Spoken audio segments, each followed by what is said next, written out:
வணக்கம். மாலை முரசு செய்திகளை விரிவாக பார்ப்பதற்கு முன் தலைப்புச் செய்திகளை பார்க்கலாம். நாட்டின் 15வது குடியரசு துணைத் தலைவராக இன்று பதவியேற்கிறார் சி.பி. ராதாகிருஷ்ணன். ராஷ்டிரபதி பவனில் காலை 10 மணிக்கு நடைபெறும் விழாவில் குடியரசுத் தலைவர் திரௌபதி முர்மு பதவி பிரமாணம் செய்து வைக்கிறார்.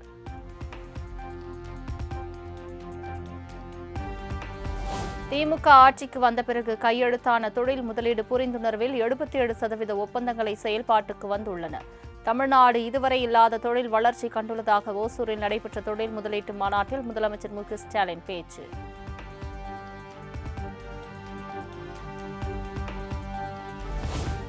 $2030க்குள் $1 டிரில்லியன் அமெரிக்க டாலர் பொருளாதார வளர்ச்சி என இலக்கு நிர்ணயித்து பணியாற்றி வருகிறோம். தொழில் வளர்ச்சித் துறையில் தமிழ்நாடு 11.19% தொட்டுள்ளது எனவும் முதலமைச்சர் மு க ஸ்டாலின் பெருமிதம்.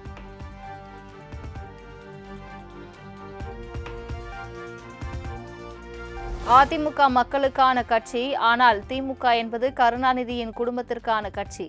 31 ஆண்டுகால அதிமுக ஆட்சியில் தமிழகம் முதன்மை மாநிலமாக இருந்ததாகவும் எடப்பாடி பழனிசாமி பெருமிதம்.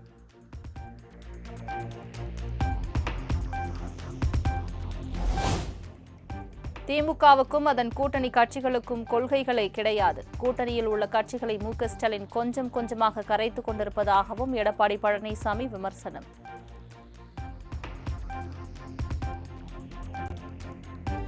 பாமகவிலிருந்து அன்புமணியை நீக்கப்படுவதாக ராமதாஸ் அறிவிப்பு. 2 முறை அவகாசம் அளித்தும் அன்புமணி பதில் அளிக்காததால் பாமக நிறுவனர் ராமதாஸ் அதிரடி.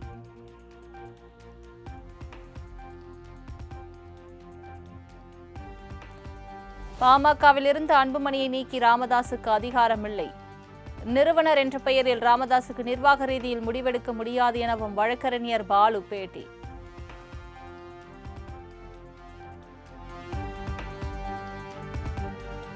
கடலூரில் மருத்துவக் கல்லூரி அமைப்பதற்காக கடந்த 2011ஆம் ஆண்டு திமுக அடிக்கல் நாட்டிய செங்கல் இதுதான் என அன்புமணி விமர்சனம்.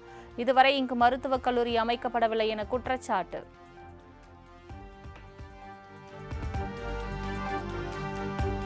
கூட்டணி கட்சியை உடைக்க வேண்டிய அவசியம் பாஜகவுக்கு இல்லை என நயினார் நாகேந்திரன் பதிலடி. அதிமுக வலிமையாக உள்ளதாகவும் கருத்து.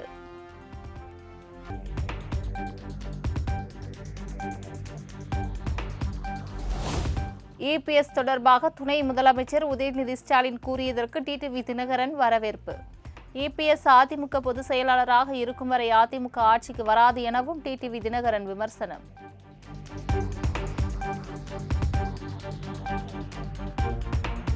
சிதம்பரம் நடராஜர் கோவிலில் கனகசபை மீதேறி தரிசனம் செய்ய யார் யாருக்கு அனுமதி வழங்கப்படும்? மனுவாக தாக்கல் செய்ய பொது தீட்சிதர்கள் தரப்புக்கு சென்னை உயர்நீதிமன்றம் உத்தரவு.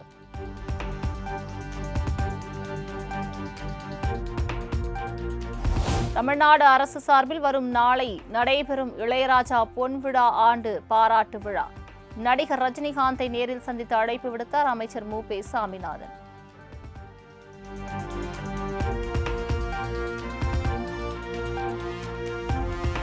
நாகை, கடலூர், விழுப்புரம், மயிலாடுதுறை ஆகிய 4 மாவட்டங்களில் இன்று கனமழைக்கு வாய்ப்பு.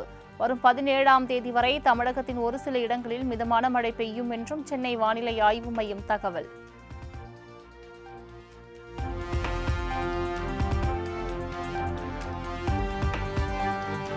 விருதுநகர், திருவண்ணாமலை, புதுக்கோட்டை உள்ளிட்ட மாவட்டங்களில் திடீரென கொட்டிய மழை. வெயில் வாட்டி வதைத்து வந்த நிலையில் பெய்த மழையால் மக்கள் மகிழ்ச்சி.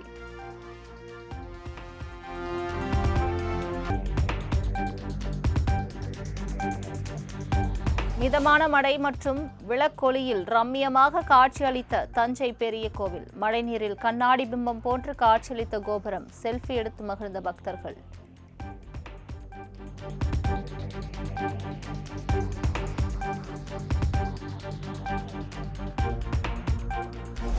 உத்தரகாண்ட் மாநிலம் டேராடூனில் வெள்ளத்தில் பாதிக்கப்பட்ட மக்கள் மற்றும் மீட்பு படையினருக்கு பிரதமர் நரேந்திர மோடி கலந்துரையாடல்.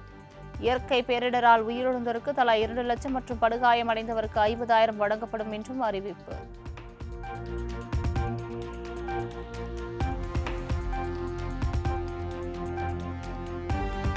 உத்தரப்பிரதேச மாநிலம் வாரணாசியில் விமர்சையாக நடைபெற்ற கங்கா ஆரத்தி. கப்பலில் பயணித்தவாறு நிகழ்ச்சியை கண்டுகளித்தார் மொரிஷியஸ் பிரதமர் ராம்குலம்.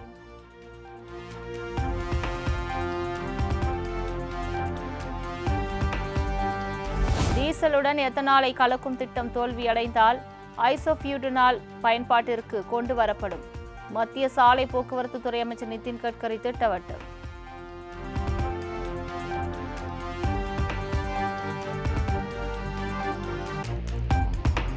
மறைந்த நடிகர் விஷ்ணுவர்தன் மற்றும் நடிகை சரோஜா தேவிக்கு கர்நாடக அரசின் உயரிய கர்நாடக ரத்னா விருது. புகழ்பெற்ற கன்னட கவிஞரும் எழுத்தாளருமான குவெம்புவுக்கு பாரத ரத்னா விருது வழங்கவும் கர்நாடக அமைச்சரவை பரிந்துரை.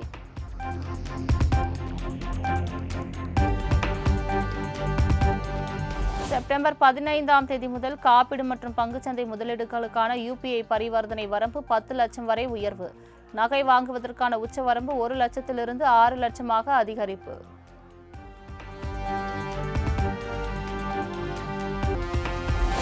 ஊழலுக்கு எதிரான போராட்டத்தால் கலவர பூமியான நேபாளத்தில் மெல்ல மெல்ல திரும்புகிறது இயல்பு நிலை. தலைநகர் காத்மாண்டுவில் மீண்டும் விமான சேவை தொடங்கியதை அடுத்து சொந்த நாடுகளுக்கு செல்ல படையெடுத்த மக்கள்.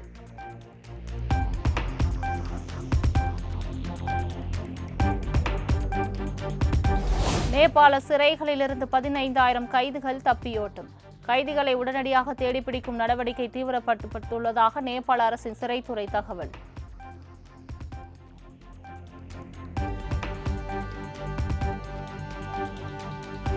இளைஞர்கள் குழுவின் புரட்சியால் பிரதமர் சர்மா ஒலி பதவி விலகிய நிலையில் ராணுவ கட்டுப்பாட்டில் கொண்டு வரப்பட்ட நேபாளம். நாட்டில் இடைக்கால அரசு அமைப்பதற்கான ஆலோசனையில் போராட்டக்காரர்கள் தீவிரம்.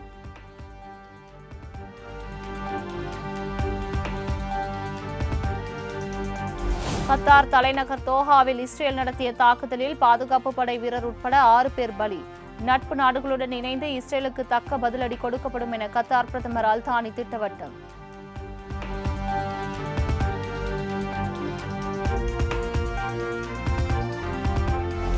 இந்தியா பாகிஸ்தான் இடையிலான ஆசிய கோப்பை கிரிக்கெட் போட்டியை ரத்து செய்ய கோரி தொடரப்பட்ட மனு அவசர வழக்காக விசாரிக்க மறுப்பு தெரிவித்த உச்சநீதிமன்றம் விளையாட்டு போட்டிதானே நடக்கட்டும் என்றும் கருத்து.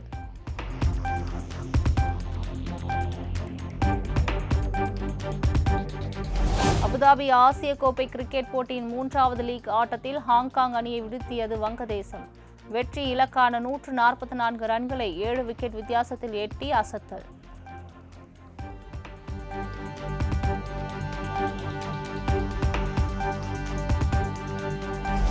ஹாங்காங் ஓபன் பேட்மிண்டன் தொடர் ஆண்கள் ஒற்றையர் பிரிவில் இந்தியாவின் லக்ஷ்யா சென், ஆயுஷ் ஷெட்டி ஆகியோர் காலிறுதிக்கு முன்னேற்றம்.